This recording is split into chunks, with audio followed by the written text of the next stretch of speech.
Hello there you guys, welcome to one of my videos.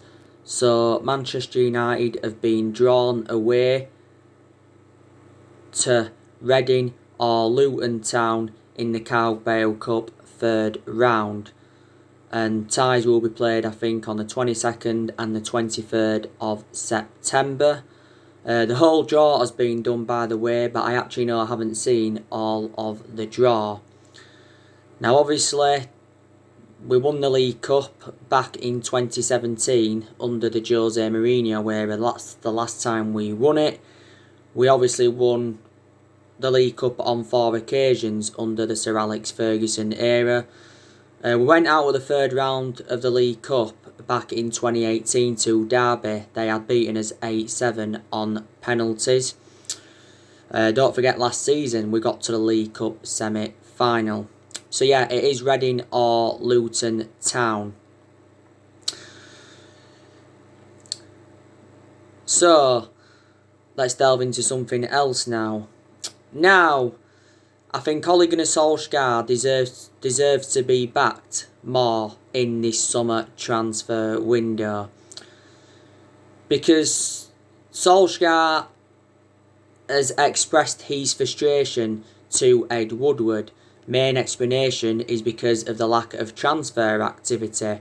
You know, we have only made one signing so far in this summer transfer window, and that's obviously Donny van de Beek from Ajax. Obviously, we got him in a deal worth £39 million. We paid just over 34 million up front, with like 4.4 million in add-ons. And Donny van de Beek signed a 5-year contract with Manchester United to keep him at the club until 2025, and there's also an option of a further year. Don't forget he recently played in the Netherlands game against Poland, and last Monday he completed his medical in the Netherlands. We know that Donny van de Beek is going to be wearing the number 34 shirt for Man United, and he's going to become the 13th Dutch player to represent the club, and he will be making his debut against Crystal Palace on the opening day. I think we can play him alongside Bruno Fernandes and Paul Pogba, and I think he'll complement Fernandes and Pogba fantastically well. But we know that we need more than Donny van de Beek in this summer transfer window, and Solskjaer has said that he wants to make 3 more signings because obviously he's looking to improve the squad and he's trying to change the culture of the club. Now, I said to you, didn't I, though, we are beginning to lose a lot of patience with the board. Obviously, Woodward has said quite a few times that, he's determined to back Ole Gunnar Solskjaer in this summer transfer window. He said at the first part of last season that Ole Gunnar Solskjaer's job is safe, even though at the first part of last season we enjoyed our worst start ever to a Premier League season. At that point, Solskjaer was under serious pressure at the football club. And also too, the Glazers said they are determined to back Solskjaer. But let's be honest, our recruitment policy has been poor for several years. We've also overpaid for players in recent years. Like I said, we spent 75 million on Lukaku, 89 million on Pogba, 80 million for Maguire, 52 million for Fred, 40 million for Matic. And we've also got players on big contracts now at the football club. You've got De Gea on 375 grand a week. You've got Maguire on 200 odd grand a week. You've got Lingard on 100 grand a week. You've got Rashford on 200 odd thousand pounds a week. You've got Martial on 200 odd thousand pounds a week. You've got Pogba on just under 300 grand a week. But yeah. But obviously, Woodward has been at Manchester United since 2012. And obviously, since he's come in, he's obviously sacked 3 managers. Obviously, we sacked David Moyes. David Moyes only lasted 8 or 9 months at Manchester United. We actually made a bad mistake ever recommending him in. And it's the only mistake actually Alex Ferguson made was appointing David Moyes in. But the main explanation he pointed him in at the time is because they was both Scottish. We didn't win anything under the David Moyes era. Then obviously Louis van Gaal got sacked after he endured 2 years with Manchester United. Obviously, we did win the FA Cup under him. And obviously we sacked Jose Mourinho after 2.5 years. We did win the Europa League and the League Cup in his first season, and I think we got second in Jose Mourinho's first season. But I give you the main explanations why it didn't work out under the Jose Mourinho era is because he had bad disputes with the board, bad disputes with the top players, and basically the board weren't backing the signings that he wanted to recommend in to the football club, because he made it clear in the summer of 2018, did Mourinho, that he wanted to recommend a centre-half in and that. But like I've said, the vast majority of this team at this present time is Jose Mourinho's, and obviously Solskjaer's inheriting them. He's still inheriting a few players here from the Van Gaal era, and still matter here from the Moyes era, and there's still a few players here from the Ferguson era. But I said to you on a few of my videos the other week, didn't I? I said that probably Solskjaer is in a similar situation to what Jose Mourinho was in. But Solskjaer's totally blameless for this. Solskjaer, I feel, is progressing as Manchester United manager, and he's even publicly admitted that Manchester United have got to spend money in this summer transfer window if we are to compete with the likes of City, Liverpool, and now perhaps Chelsea.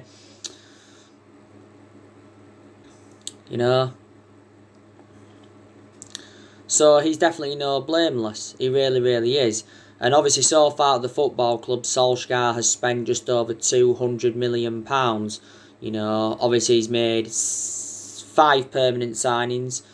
Obviously, last summer got Daniel James, and Wan-Bissaka and Harry Maguire. In January, he brought Bruno Fernandes. Obviously, he got Agallo on loan. So in total, he's brought 6 players in, and obviously got Donny van de Beek recently. And also, too, he's brought a few academy players into the football club. So it's good that, he's bringing more young players in, and obviously, there's a lot of good young players coming through at Manchester United. There really, really is. But the summer transfer window has been open now, is it, for over 5 weeks, and I think it's a month now until the transfer window shuts. But Solskjaer outlined his transfer plans at the end of last season, saying that Man United have got to make at least 3 signings in this summer transfer window. Obviously as well, we're going to get rid of players in this summer transfer window, so we've obviously got to focus on the outgoings as well as the incomings. We could get rid of up to at least 8 players in this summer transfer window, because quite frankly there is still deadwood at the football club. We're looking to get rid of the likes of Jesse Lingard, we're looking to get rid of Andres Pereira, we're looking to get rid of Chris Smalling, Rojo and Phil Jones, we're looking to get rid of Diego Dalot. Sergio Romero, don't forget, is open to leaving Manchester United.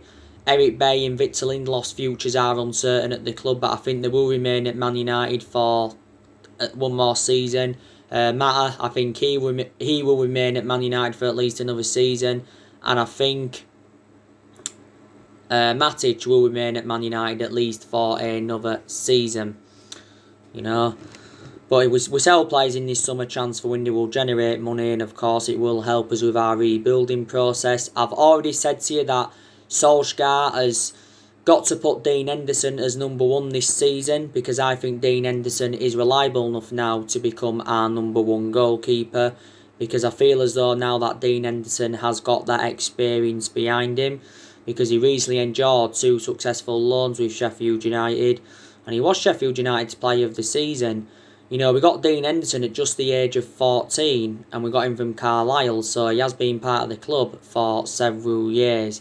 We had the good news regarding Dean Henderson recently, because he signed a 5-year contract with Manchester United with an option of a further year, so in total 6-year deal worth around 120 grand a week.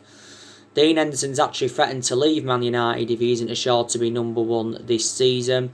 Solskjaer said a few weeks ago that Dean Henderson is not yet ready to become number 1. He wants to stick with David De Gea as number 1 for at least 1 more season. David De Gea has been our number 1 goalkeeper for several years. I think this season will be David De Gea's 10th season at Manchester United. Obviously, so far he's enjoyed 9 years at the club, and I think De Gea has had 7 good years out of the 9 years he's been with us. In the last couple of years, he has been a liability, reflecting on his calamitous mistakes. There were some Manchester United fans saying that we should sell De Gea in this summer transfer window, and if we had done, we'd have probably got £60 million, even though he hasn't been so good in the last couple of years. That's still a lot more than the 18 odd million pounds that were paid for him from Atletico Madrid back in 2011. You know, David De Gea has made around 405 appearances for Man United in all competitions. 300 odd of those appearances have come in the Premier League. But David De Gea has won everything domestically at the football club, and he has won individual awards reflecting on his good run of performances. So Solsjaker did make an admission during our Europa League campaign, saying that he is facing a goalkeeping dilemma. You know, obviously Solskjaer has already made his decision on Harry Maguire. Harry Maguire will keep the captain's armband this season at Man United. This season's going to be Harry Maguire's second season at the football club. Obviously last season was his first season at the football club. Obviously we got Harry Maguire in a deal worth £80 million last summer from Leicester. He's the second most expensive signing at the club and the most expensive centre-half in the world. He recently got given extra time off, did Maguire, reflecting on his court case in Greece and his arrest in Greece. I think Man United must get Paul Pogba a new long-term contract at the football club. Obviously, his agent Mini Raiola came out quite a few weeks ago saying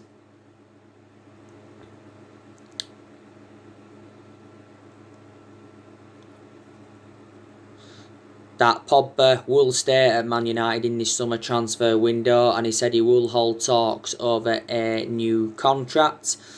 Obviously, a few weeks before the end of last season, it said actually that Pogba was close to signing a 5-year contract with the club. As it stands at the moment, Pogba's just got under a year left on his Man United contract, but the club do have an option to extend it for a further year. But there's some negativity that's come out regarding Pogba recently, like he updated yesterday.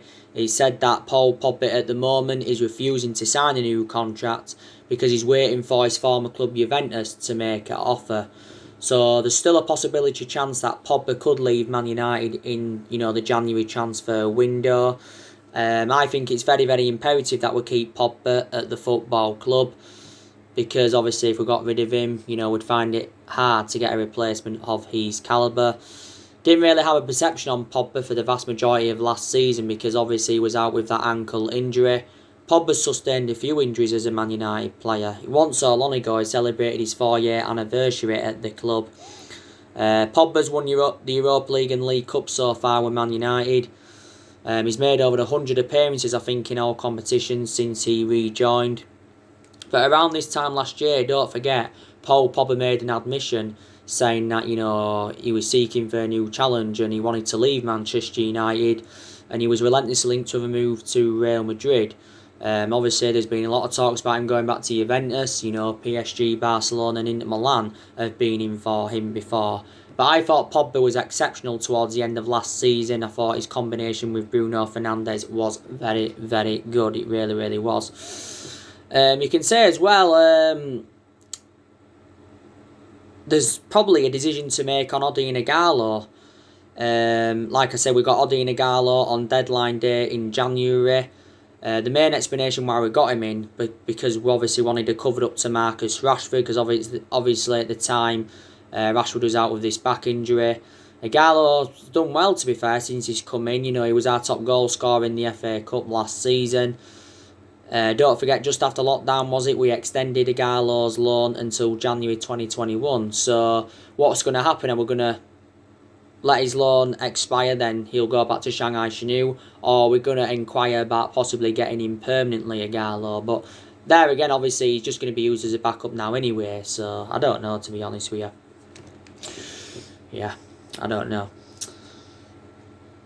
Like I said, Solskjaer has been at Manchester United now around 20 months, is it? Or is it 21 months? But he has been at the football club now over a year and a half, and I have taken positives from his tenure so far. I really, really have. I think definitely our recruitment has improved under him. I think, Solskjaer has given everybody their chances, more or less, to express themselves. But Solskjaer said when he first came into the club that everybody would get their chances to express themselves, including the young players. The way he promoted the youth last season was also very, very good. It was. I think his approach to a lot of the big games were also very, very good last season. I think we'd taken around 19 points, was it, against the top 6 sides last season. Also, Solskjaer's got rid of a lot of the deadwood since he got recommended into the club. You know, we've got rid of players like Sanchez, Lukaku, Angel Gomez, Herrera, Fellaini, Darmian, Valencia, Ashley Young, Tahith Chong. You know, don't forget he got loaned out to Werder Bremen. Dylan Levitt and James Garner, have they now gone out on loan? Don't forget we've loaned Joe Pereira out for another season. There's still improvements needed at Manchester United. You know, like I said, this season, you know, there's still aspects of our game that I've got to improve. I think there's definitely certain players that have got to improve. I think these players that have improved, but there's still players that have to, because some players have actually, you know, been underperforming. I think Maguire's got to improve this season. Lindelof's got to improve. If he was to sign a centre-half anyway, Lindelof would be a backup. I think Bissaka, we need to see more attacking intent from him. Obviously, De Gea's got to try and get to his best. Shaw and Bay, they've got to improve their fitness. Probably still aspects of Marcus Rashford's game that's got to improve.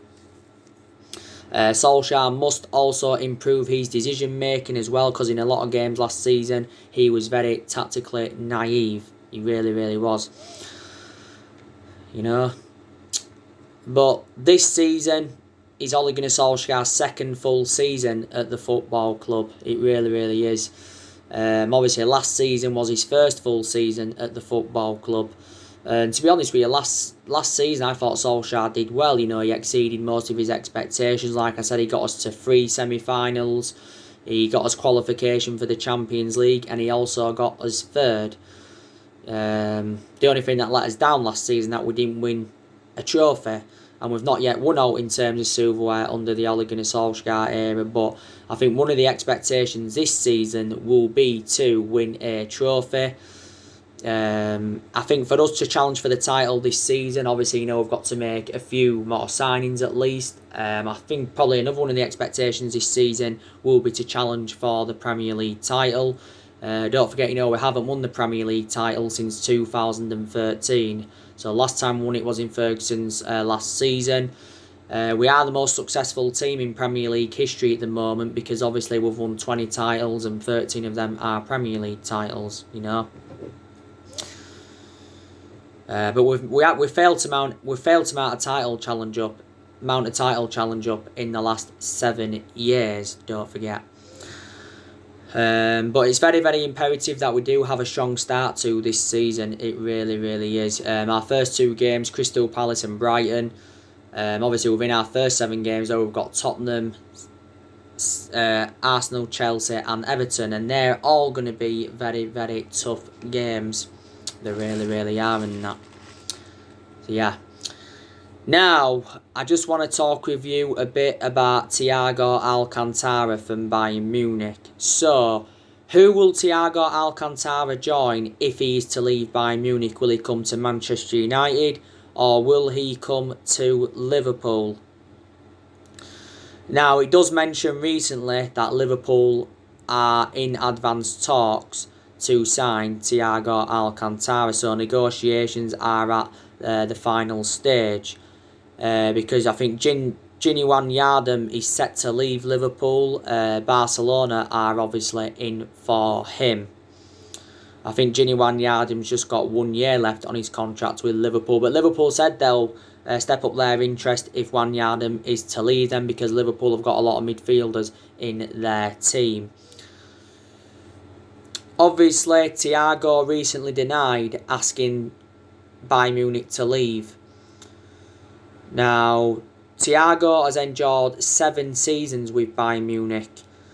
He scored 31 goals in 235 games in all competitions. Don't forget he's available on a free next year, because that's when his contract does expire. He's won 16 major honours with Bayern Munich, and Bayern Munich did pay around 25 million euros for him from Barcelona back in 2013. he recently said that Barcelona are interested in him. Solsjaker recently held talks with Thiago Alcantara in person over the move to Man United, because we're looking to hijack Liverpool's move for the player. But yeah, he did say, Thiago, that he could end up staying at Bayern Munich, because let's be honest, there's no explanation why he'd want to leave, because Bayern Munich are so dominant. And he said, Bayern is his home. Thiago's predominantly a box-to-box midfielder, but he can also be deployed as an attacking midfielder and a holding midfielder, and he is the age of 29. To be honest with you, if he leaves Munich, he'll go to Liverpool. I can't see him coming to Manchester United. But this is a big week now for Man United, to try and sign Sancho and to also try and sign Sergio Reguilon from Real Madrid. I hope we can sign at least one of them players this week. I really, really do. The news on Sergio Reguilon. Fabrizio Romano has come out and said that Real Madrid have offered Sergio Reguilon to Manchester United. It recently said that we have put around the £27 million bidding for the player. Real Madrid value him at around £20 million. But it says we may have to settle for a loan. I think we will decide on Sergio Reguilon soon. But I think he'll leave Real Madrid because he can't get in Real Madrid's team, because Zinedine Zidane prefers Ferland Mendy and Marcelo ahead of Sergio Reguilon. He's only 23. He is a left back. Man United are in search for a left back. We've got two predominant left backs at the moment, and that's obviously Luke Shaw and Brandon Williams. Luke Shaw's our first choice, but my element of concern about Luke Shaw is that he's injury prone. Brandon Williams is a very, very good backup though. Sergio Reguilon's got a contract with Real Madrid till 2023, and he has been there for several years. Last season he was out on loan with Sevilla. He's had other loan spells with Logroñés. So possibly Sergio Reguilon could be our second signing in this summer transfer window. We shall see. The news on Jadon Sancho. We're trying to finalise the fee and the salary of his agent before we put a bid in for the player. Now Jadon Sancho insists that he has no issue with the transfer speculation linking him with a move to Manchester United. Sancho did also make an admission saying that the £108 million price tag that Dortmund are demanding, he is humbled by it, and he says he wants to stay patient in his career. He wants to stay patient throughout the course of his career. It's not only been Borussia Dortmund's valuation that's been the stumbling block. I think now the wage demands also seem to be a stumbling block. Dortmund's valuation is 108 million. Dortmund have been looking for like £90 million up front. Obviously, he said we're only willing to pay like 60 or £70 million up front. But obviously Sancho is our number one priority target. So Sancho at Man United is definitely still on.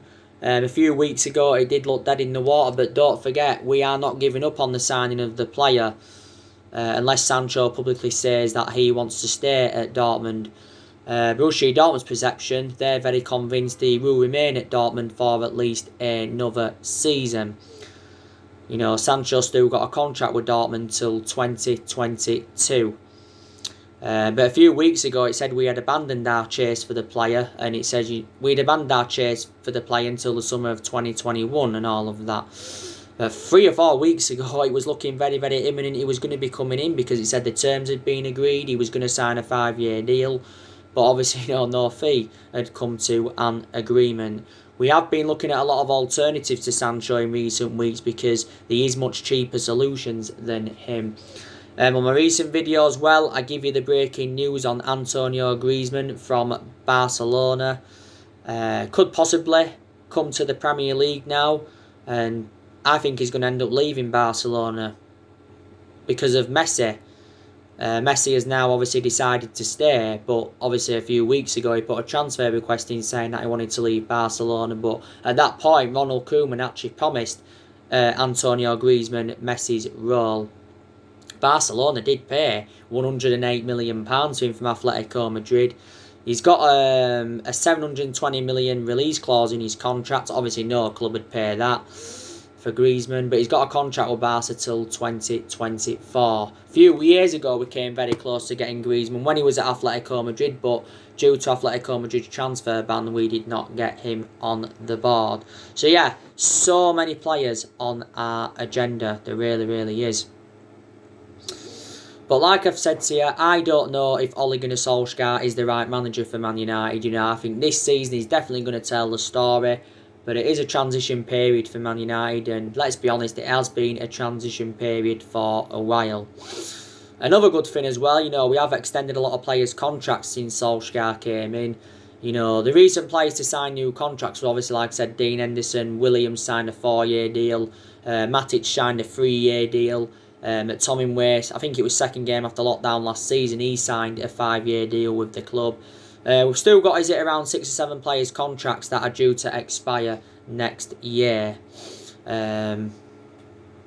So, there you go.